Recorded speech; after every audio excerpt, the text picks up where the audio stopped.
Alors bienvenue dans ce nouveau chapitre où on va maintenant parler de l'intégration du CSS et du JavaScript au sein d'une application Symfony. Alors il existe plusieurs méthodes en fonction de ce que vous avez besoin de faire.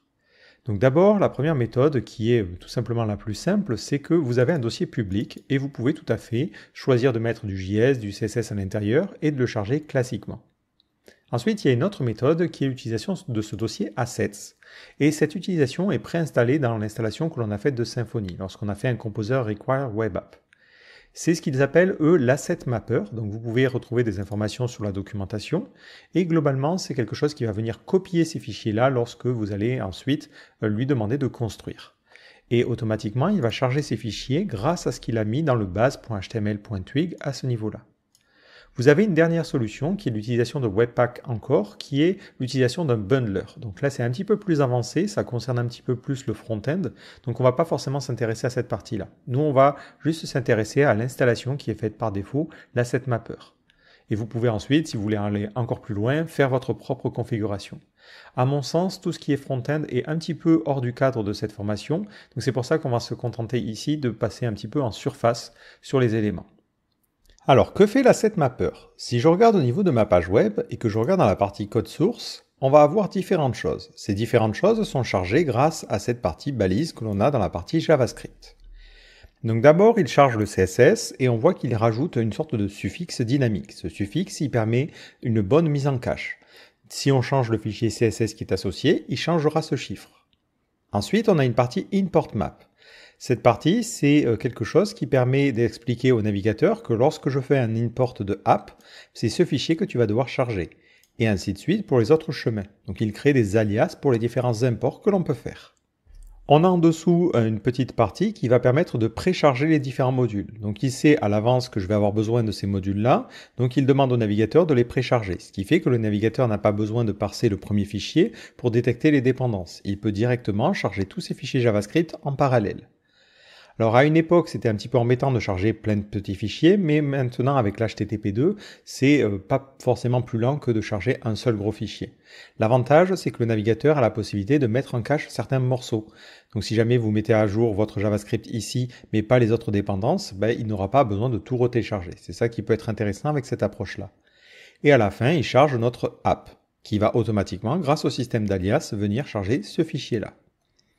Alors par défaut, avec le serveur interne de PHP, si je vais dans la partie réseau, on va avoir plein d'erreurs parce que ces fichiers-là, ils n'existent pas. Dans le dossier assets qu'il recherche, je n'ai pas de dossier style avec ce fichier app. Et ainsi de suite pour les autres ressources. Pour avoir ce fonctionnement, pendant la phase de développement, il va falloir utiliser le serveur directement proposé par Symfony. Une autre solution, c'est de compiler les assets. Donc lorsque l'on va être en production, on va faire un php bin/console asset-map et on va faire compile. Cette commande-là, elle va copier les différentes ressources qui sont dans le dossier assets et les mettre dans le dossier public. Elle va aussi générer un fichier manifest.json qui permettra à PHP de connaître le chemin des différentes ressources.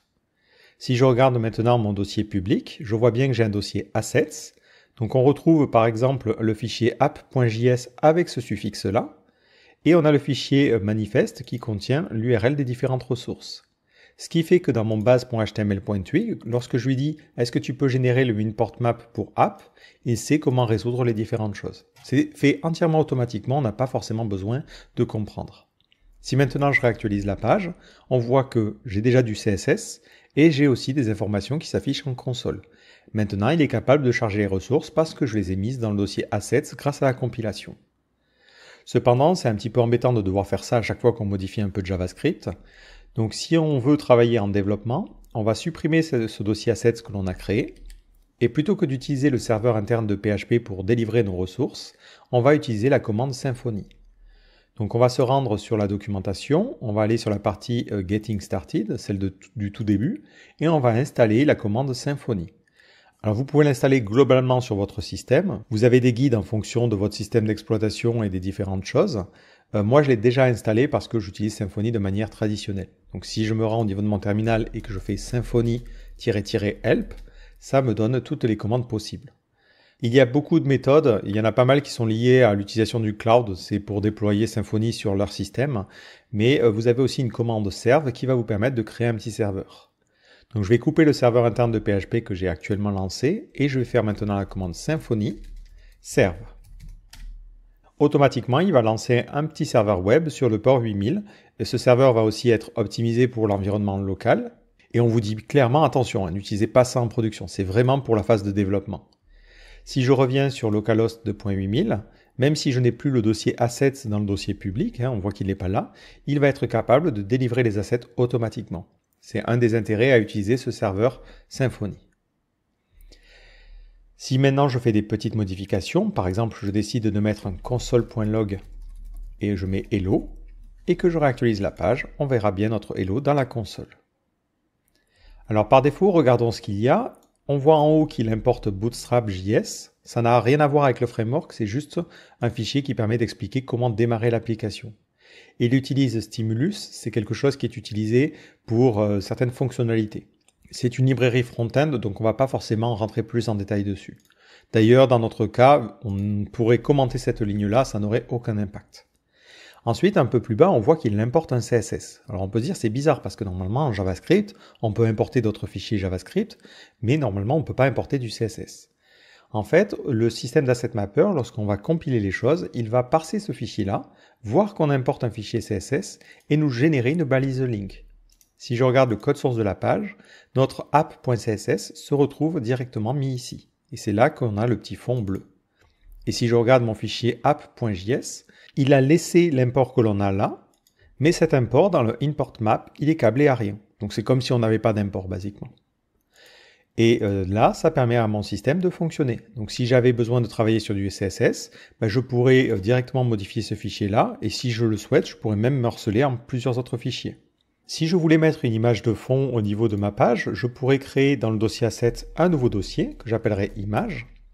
Dans ce dossier, je pourrais déplacer une image. Hop, on va prendre un JPEG que j'ai depuis l'extérieur. Et après, dans mon body, je pourrais lui donner un background et je lui donnerai une URL qui serait relative à mon fichier CSS. Donc j'irai charger ici dans le dossier image le fichier topographie.jpg et je lui dirai de le mettre en no repeat et en center et en background cover. Si j'essaie de réactualiser la page maintenant, on verra que j'ai bien cette image-là, et cette image, il va la charger avec un petit suffixe. Donc lorsque je vais compiler, il déplacera ça dans le dossier Assets et il mettra un suffixe, ce qui permettra d'avoir un cache qui est convenable. Et il a réécrit à la volée mon CSS, si je regarde cette partie-là, pour que le chemin ait automatiquement ce suffixe-là. Aussi, vous avez la possibilité avec ce système de venir utiliser des librairies tiers qui proviennent de npm.js. Par exemple, imaginons j'ai envie de mettre des petits confettis quand on clique sur ma page. Donc normalement, on l'installerait via npm, sauf que dans le cadre du Asset Mapper, on va pouvoir importer le JS de Canva Confetti directement dans notre application. Pour cela, dans notre terminal, on va taper la commande php, toujours bin/console, import map, :require, Canva Confetti. Automatiquement, il va modifier le fichier importmap.php et à ce niveau-là, il va dire « J'utilise Canva Confetti avec cette version-là ». Maintenant, dans mon app.js, je vais pouvoir importer ce package-là.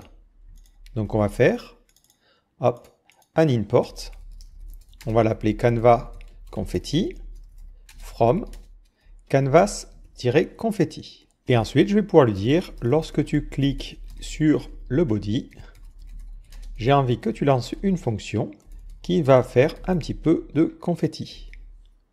Si je reviens sur ma page et que je clique n'importe où, on voit qu'il y a des petits confettis qui sont lancés. Si on regarde au niveau de la partie code source, qu'est-ce qu'il a fait? Il a rajouté un nouveau chemin dans le import map pour la partie Canva Confetti, c'est ce que l'on retrouve ici. Et il ira le chercher dans le dossier Assets, Vendor et ce fichier-là. En fait, il a automatiquement importé la librairie et il a pris le JS de cette librairie et il l'a mis dans notre application. Il l'a mis ici dans ce dossier Vendor. Donc on a les différentes dépendances et on a bien notre Canva Confetti qui est à ce niveau-là. Alors pour ceux qui viennent du front-end, c'est vraiment déstabilisant parce qu'on est habitué à utiliser des bundlers ou autres, mais c'est une méthode qui est assez intéressante si vous avez, à mon sens, peu de dépendances et pas forcément un code JavaScript qui est ultra important. L'autre problème de cette approche-là, c'est que si vous voulez utiliser des librairies tiers qui utilisent une syntaxe alternative, comme Svelte, Vue ou React, ça devient un petit peu compliqué. Mais en tout cas, pour des besoins de base, cette approche-là est très intéressante parce qu'elle nécessite finalement assez peu de choses. Si vous avez besoin de plus de détails pour des cas un peu plus particuliers, je vous invite directement à aller voir sur la documentation. Il y a des explications pour un petit peu tout. Vous pouvez par exemple utiliser SAS ou Tailwind. Ça nécessite l'installation de trucs tiers, mais encore une fois, dans ce genre de situation, je me dis que peut-être un bundle, c'est un petit peu plus efficace. Mais sachez que pour tout ce qui est SAS, Tailwind et TypeScript, vous pouvez vous en sortir avec l'asset mapper. Pour tout ce qui est JSX, Vue, Svelte ou autre, il faudra basculer sur Webpack encore, qui utilise un bundler. Mais voilà comment vous pouvez gérer vos assets au niveau de Symfony. Autre petit point, si vous avez des fichiers qui ne changent jamais, que vous n'avez pas forcément besoin de ce système d'asset mapper ou autre, vous pouvez aussi tout simplement placer vos éléments dans le dossier public. Tout ce qui est dans le public est publiquement accessible. Donc si vous mettez du CSS, du JS ou n'importe quoi à ce niveau-là, ça sera visible. Par exemple, typiquement, moi ce que je mets ici, c'est la favicon. Je n'ai pas forcément besoin d'en rajouter un chemin particulier. Mais d'ailleurs, si jamais vous avez besoin de mettre le chemin vers une image, typiquement j'ai envie de mettre le chemin vers topographie ici, dans mon base.html.twig, hop, on va s'imaginer à ce niveau-là, je peux lui dire je veux une image, et si je veux le chemin vers une asset, on va avoir une méthode qui s'appelle asset, et on va pouvoir lui passer les informations. Donc moi ça va être dans le dossier image, et ensuite c'est topographie.jpg. Et là on va mettre comme largeur un truc un petit peu petit pour pas que ça soit trop grand. Et dans mon app.css, je vais retirer ce qu'il a mis par défaut. Si je reviens au niveau de ma page et que je vais sur la partie non administration, donc on va pas aller sur la page d'accueil, j'ai bien mon image qui est chargée, comme c'était le cas dans le cadre du CSS. Donc voilà pour ce petit point-là. Donc ce qu'il faut retenir, c'est que si jamais vous voulez utiliser des assets qui sont versionnés avec un système de suffixes et que vous voulez que comme ça soit bien mis en cache par votre navigateur, vous pouvez placer les fichiers dans le dossier assets. Et ensuite, lorsque vous allez avoir besoin de les utiliser, si c'est dans vos vues, vous pouvez utiliser la fonction asset. Et ensuite, si c'est du JS ou du CSS, c'est automatiquement géré lorsque vous allez faire la commande que l'on a vue, asset-map.compile. Et voilà pour cette petite partie-là. Bon, pour la suite de cette vidéo, moi je ne vais pas forcément utiliser trop ce qui se situe à ce niveau-là. On va rester sur le CDN pour recharger le CSS de Bootstrap. Mais sachez que voilà, vous pouvez faire ça pour la suite. On en reparlera peut-être un tout petit peu lorsque l'on parlera des formulaires avancés. Et je vous donne du coup rendez-vous dans les chapitres suivants.